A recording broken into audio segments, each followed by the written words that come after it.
Oi, gente! Se há uma coisa que o ser humano jamais conseguirá controlar, é a natureza. Chuvas, tempestades, tornados, furacões, nevascas, terremotos e vulcões. Aliás, esses eventos naturais também devem ser levados em consideração na hora de escolher o destino.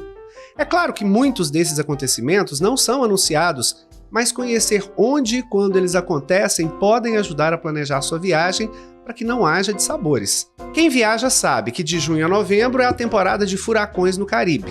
As nevascas assolam o hemisfério norte entre fevereiro e março. Mas como prever um terremoto ou a erupção de um vulcão?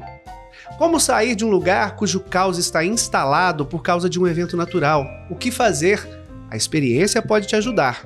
E eu tenho.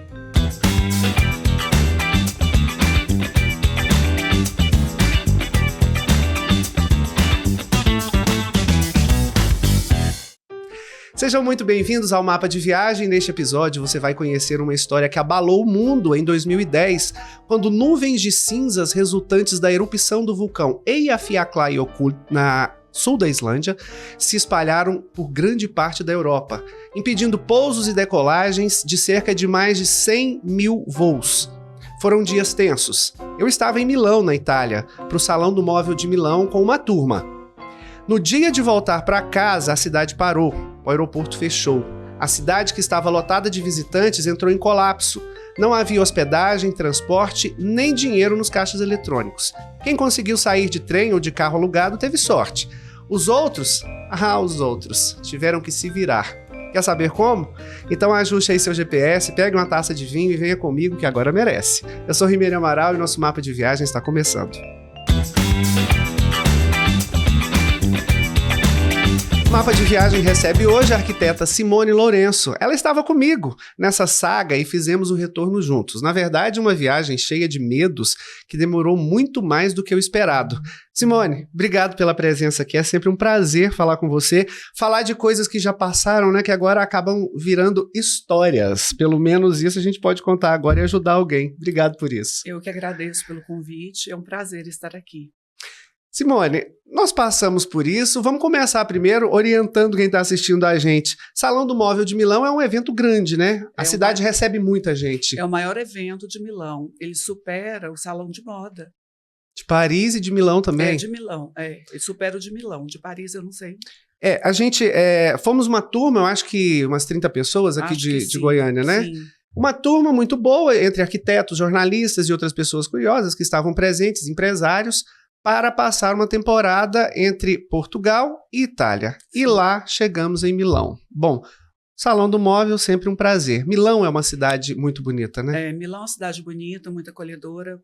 Passamos dias muito, muito agradáveis.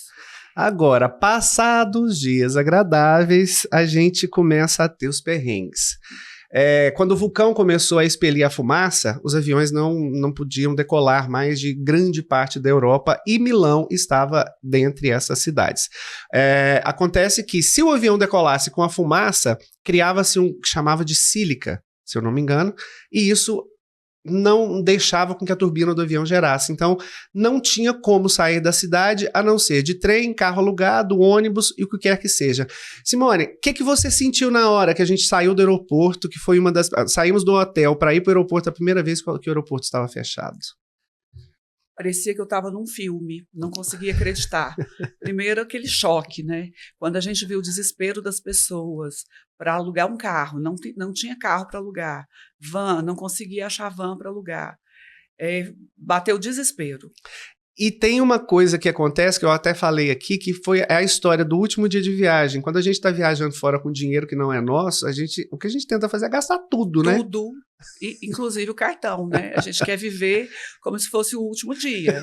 Então, acredito que a grande parte das pessoas estavam descapitalizadas, não tinha dinheiro no caixa eletrônico. Foi um caos, a gente se ajudou, né? A gente se uniu e se ajudou. Quem tinha dinheiro repartia com quem não tinha. A gente sempre falou isso, que a união que nós tivemos, né, de algumas pessoas, de grupos que acabaram se aliando, até facilitou o retorno de uma forma mais, vamos dizer assim, garantida, né? Garantida, é menos caótica. Mas foi um perrengue, né? E uma coisa interessante é que no Brasil, as pessoas, quando eu me comunicava com os meus familiares, eles não tinham noção do que a gente estava passando, do caos que foi e das notícias que chegavam para a gente.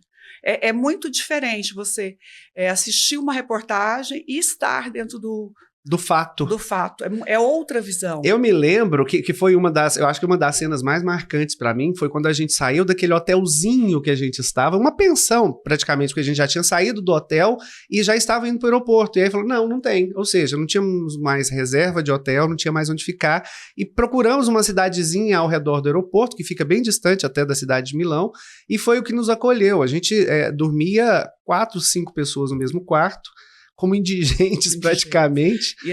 E a gente, eu lembro que a gente fazia muita oração juntos, né? Que foi uma coisa que uniu, a gente estava realmente com medo, a gente chegou a chorar de medo. Era oração e vinho que nos segurava. Dentro dessa catarse toda, quando a gente chegou ao aeroporto a primeira vez, que a gente viu que o aeroporto estava fechado, eu via pessoas, elas escoravam nas paredes e começavam a chorar e escorriam pela parede, sentando no chão e chorando. Que foi a primeira vez que a gente tentou entrar em contato com a agência de viagem, né? E aí? E aí nós não tivemos respaldo da agência.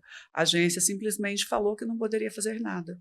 Quando a gente trabalha, sabe conhecer como é que funciona o turismo, e a gente sempre fala muito isso aqui no Mapa de Viagem, a escolha da agência de viagem é uma coisa necessária, porque ela quem vai te dar o respaldo quando tudo isso acontecer.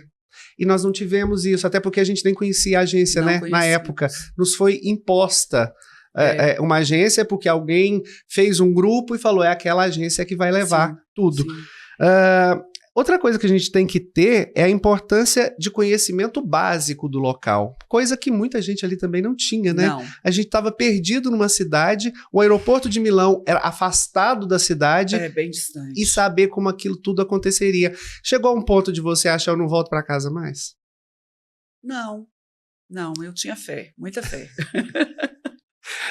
Mas era o respaldo de estar com pessoas que eu confio e a fé que ia dar tudo certo. Eu sou uma pessoa positiva. Eu acredito que tudo vai dar certo no final, sabe? Outra coisa que a gente teve que prestar muita atenção, e eu acho que isso valeu para todo mundo, é prestar atenção na malandragem das pessoas, né? Porque quando você, principalmente quando você está no caos, a malandragem prospera. Prospera, e a gente tem a impressão que a malandragem é só no Brasil. E não é.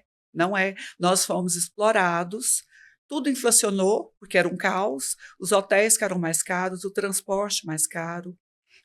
São os oportunistas, né? Infelizmente. Uma dessas questões foi quando essa turma toda de 30 e poucas pessoas estavam dentro do aeroporto esperando para poder sair, e chega uma pessoa oferecendo um ônibus, que a gente não sabe de onde viria esse ônibus, mas cada um deveria pagar 300 euros para que ele fosse buscar o ônibus em dinheiro, para que ele fosse buscar o ônibus. Quem iria confiar numa coisa dessas?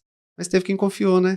Teve uma turma que entrou e ainda atravessou num ônibus que não se sabe se era um ônibus regulamentado ou não, porque teve problemas até chegar. O que era o problema? A gente precisava sair de Milão para chegar até Lisboa e tinha que ser por terra. Não tinha voo. Porque o aeroporto de Lisboa estava aberto. Era o único da Europa, né, que conseguia. Longe, e era longe. Tanto que a gente gastou 33 horas para chegar de carro o dia todo. Simone, não é aceitar a primeira imposição que se coloca, né? É preciso estudar o caso, é preciso ter paciência. Ter paciência e procurar. Que as pessoas começaram a ficar espantadas porque não havia carros para alugar. Então, bateu o desespero. E a gente conseguiu aquela van, né?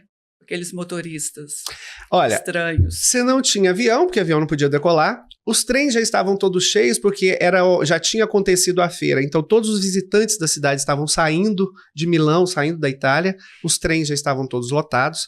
Carros alugados você não conseguia, porque quem não conseguia o trem que chegou primeiro já pegaram todos os carros para alugar, para poder sair da cidade, para poder sair de Milão e tentar seguir seu destino, seu rumo. Muita gente abraçou o caos e falou, vou ficar por aqui mesmo, quem tinha condições e podia, né? Vou fazer turismo. A gente tem amigos que resolveram esperar. Falou, não, o aeroporto vai abrir, vamos esperar, vamos conhecer Veneza, vamos conhecer.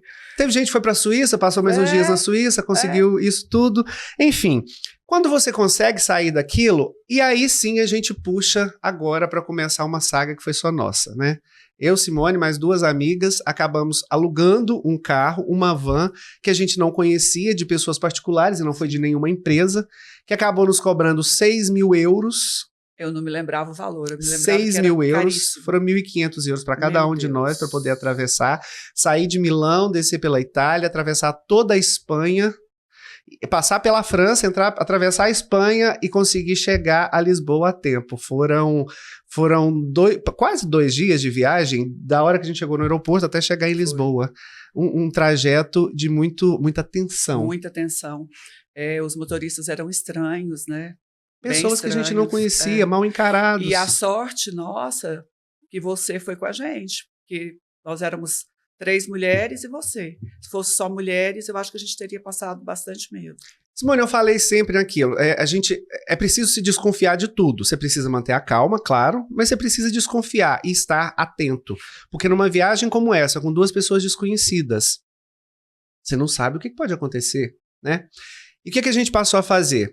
A cada 100 quilômetros, a cada 1 hora, 1 e meia de viagem, a gente pedia para parar em algum lugar para poder fazer rastro no cartão de crédito, né? Você tinha que passar o cartão de crédito em algum lugar para que o seu rastro ficasse ali. A gente já tinha um destino com um mapa na mão de como a gente ia sair. E quando a gente sai de um país para entrar na Espanha, foi quando ele disse que queria mudar a rota. Você lembra? Ele queria mudar a rota para não passar por Barcelona, que seria mais longe, mais distante. Foi quando eu falei, não, você vai parar aqui num restaurante de beira de estrada para a gente poder saber como é que é. Se isso que ele está falando de verdade faz sentido, né? E daí a gente subiu, passou, foi sem parar, né, Simone? Foi sem parar. Dormindo, invertendo as pessoas para dormir. E revezando, você lembra? Um tinha que ficar acordado. Sempre um tinha que ficar acordado. Na verdade, eu fiquei acordado mais do que todo mundo, porque eu não aguentava ver as meninas também em pé, morrendo de sono, aquela coisa toda, e eu... E você sabe que eu estava sem cartão de crédito, né? Você teve isso também, você perdeu o seu cartão de crédito. Piorar a situação. Você estava de verdade quase como um indigente. Indigente. E essa situação acaba que é mais um aviso para quem gosta de viajar de fazer sempre isso. Hoje em dia é mais fácil, porque existe o cartão virtual, você pode, do próprio celular, do aplicativo do banco, você pode conseguir. Mas o ideal é você ter 2 cartões. É você ter 2 cartões. Um você guarda junto com o seu passaporte. Aliás, a gente fala sempre isso aqui, o seu passaporte anda com você. Ele não fica na bolsa no hotel, ele não fica no cofre no hotel, ele fica com você onde quer que você vá. O cartão virtual, ele é interessante, mas e se roubarem seu celular? Que aconteceu comigo agora, com um amigo meu, que estava no meu grupo também em Milão, agora esse ano. Roubaram o celular dele. Simone, você voltou a Milão, Simone? Várias vezes. Inclusive na pandemia. E o caos se instala quando isso bate, né? Quando você entende, pelo menos dentro da gente, é o caos. Aquilo ali para nós foi o caos, não tinha como sair. Como que você lembra disso hoje? Passado 14 anos... Como uma aventura. Assim, eu tenho memória, claro que eu não gostaria de viver novamente aquela tragédia toda, mas assim, eu consigo lembrar os bons momentos de união que nós tivemos. Deu para mostrar que, de fato, quando você está no caos, quando você está num perrengue... Porque perrengue é uma coisa que você resolve ali, que não importa. Isso não foi perrengue, não, isso foi muito mais. Foi caos mesmo, né? E não fomos só nós. Todo mundo que estava lá estava passando por isso. Eu acho que se eu estivesse sozinha, eu teria entrado em desespero. O fato de estarmos em grupo, eu acho que um dava força para o outro. Isso foi muito importante. Uma coisa que a gente falado, que eu disse no início, que a gente não conseguia vaga em hotel, a gente não conseguia transporte e a gente não conseguia, o que era pior, dinheiro. E como você não tinha nem cartão de crédito, né? Como fazer os saques nos caixas eletrônicos já tinham se esgotado. Como a agência de turismo não deu suporte nenhum para nós, eu não me lembro quem, mas foi uma pessoa de Goiânia que conseguiu aquele hotel. Ah, foi? Isso eu não sabia, nem como a gente tinha conseguido. Eu não me lembro quem, mas estava naquela cidade próxima a Milão, próximo ao aeroporto. Foi alguém que avisou alguém do grupo e a gente conseguiu aquela vaga, que a gente dormiu todo mundo embolado, né?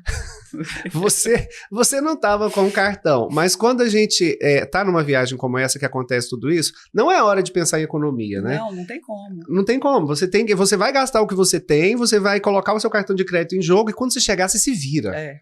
Quando você chegar, você vende a alma, você vende o carro, vende o apartamento e quita, mas o que você precisa é sair dali. Você precisa mostrar que a sua tranquilidade tem que ser centralizada para você conseguir sair e chegar. Em 2010 a gente conversava por Skype, você lembra? Não tinha a rede social ainda, né? Como é hoje. Como é hoje, não. Aí quem tinha notebook emprestava para conversar no Brasil por Skype. Eu me lembro que eu falei com alguns amigos jornalistas de TVs daqui de Goiânia, né? A gente fotografou a placa do carro, a gente fez algumas cenas para mandar para eles, para te voltar lá dentro do aeroporto, onde tinha internet, para poder mandar um e-mail com fotos para falar, olha, são essas pessoas que estão nos levando. A cada hora a gente vai fazer um rastro no cartão de crédito e através disso tudo vocês vão nos guiando. Se passar de 3, 4 horas a gente não se manifestar, manda a Polícia Federal atrás.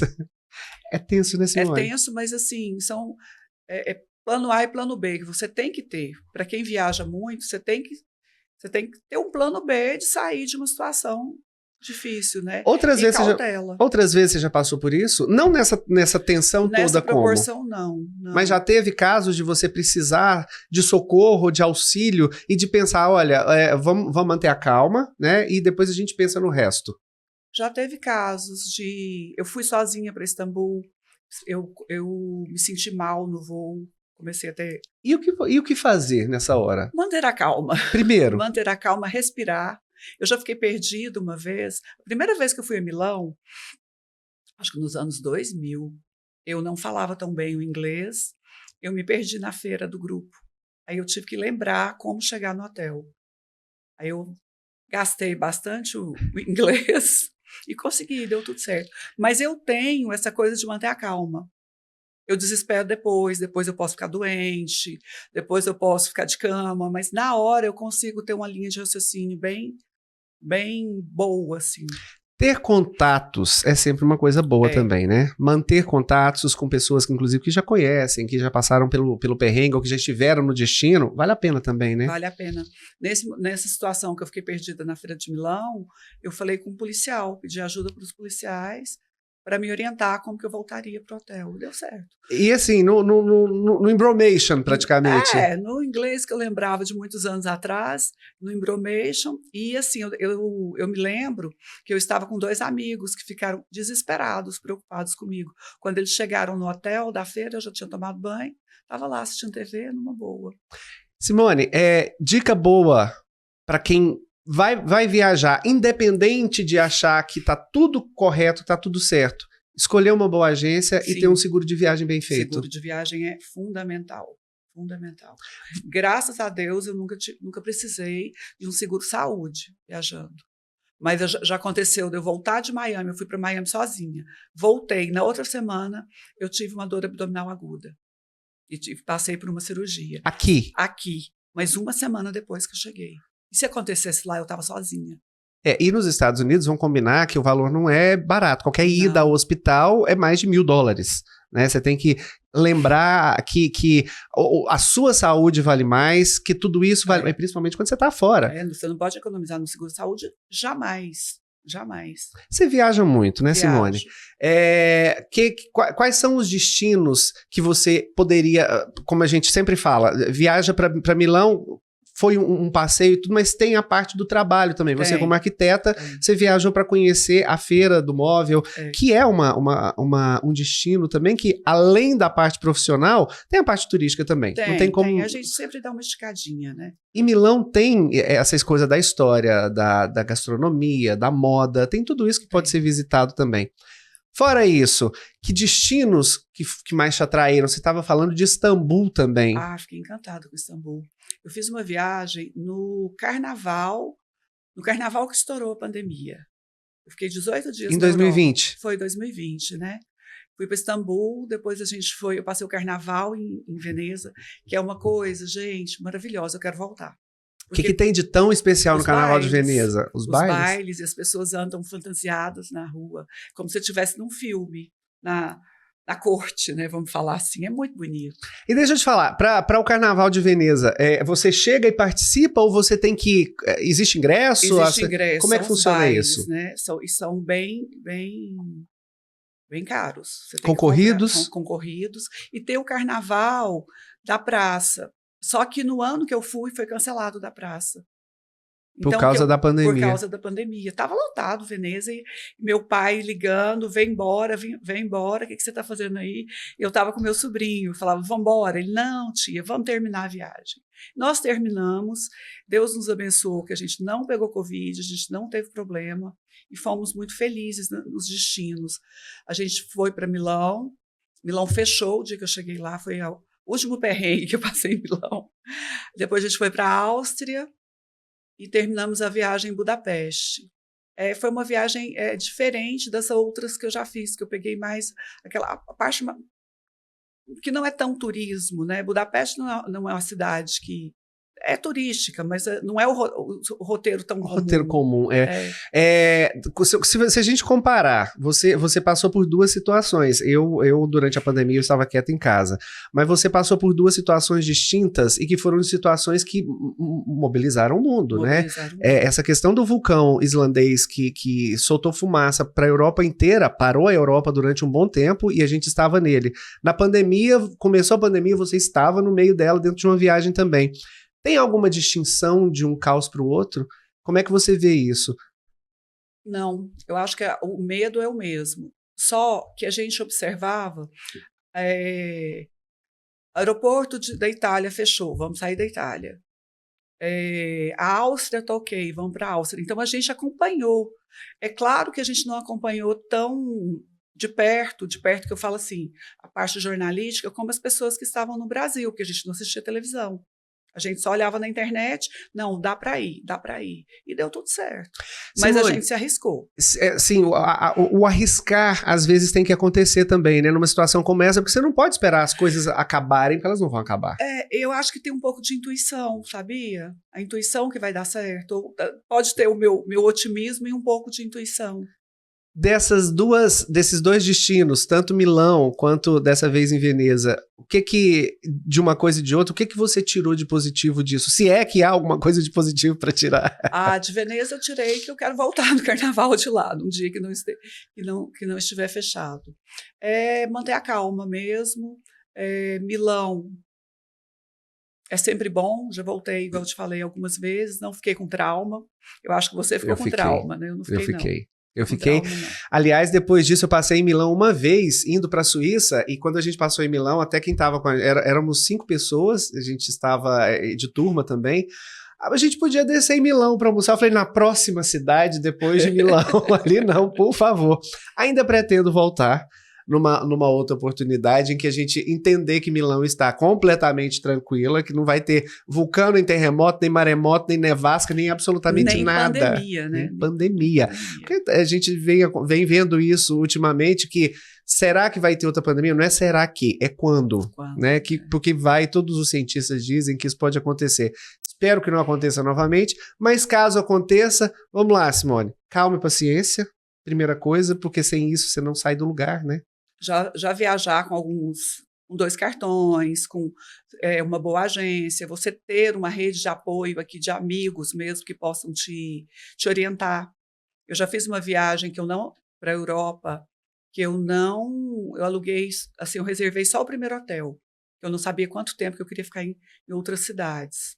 E a gente viajava de carro. Só que eu tinha um amigo aqui que me ajudava a fazer as reservas. Ele olhava, dava um suporte. Dava um suporte. Porque para quem não sabe, às vezes tem muita cidade que é fácil você abrir um laptop e acionar a internet, mas tem outras também que você não consegue. Essa viagem foi quando eu fui para Praga. Essa viagem especial, a gente não foi por agência de turismo.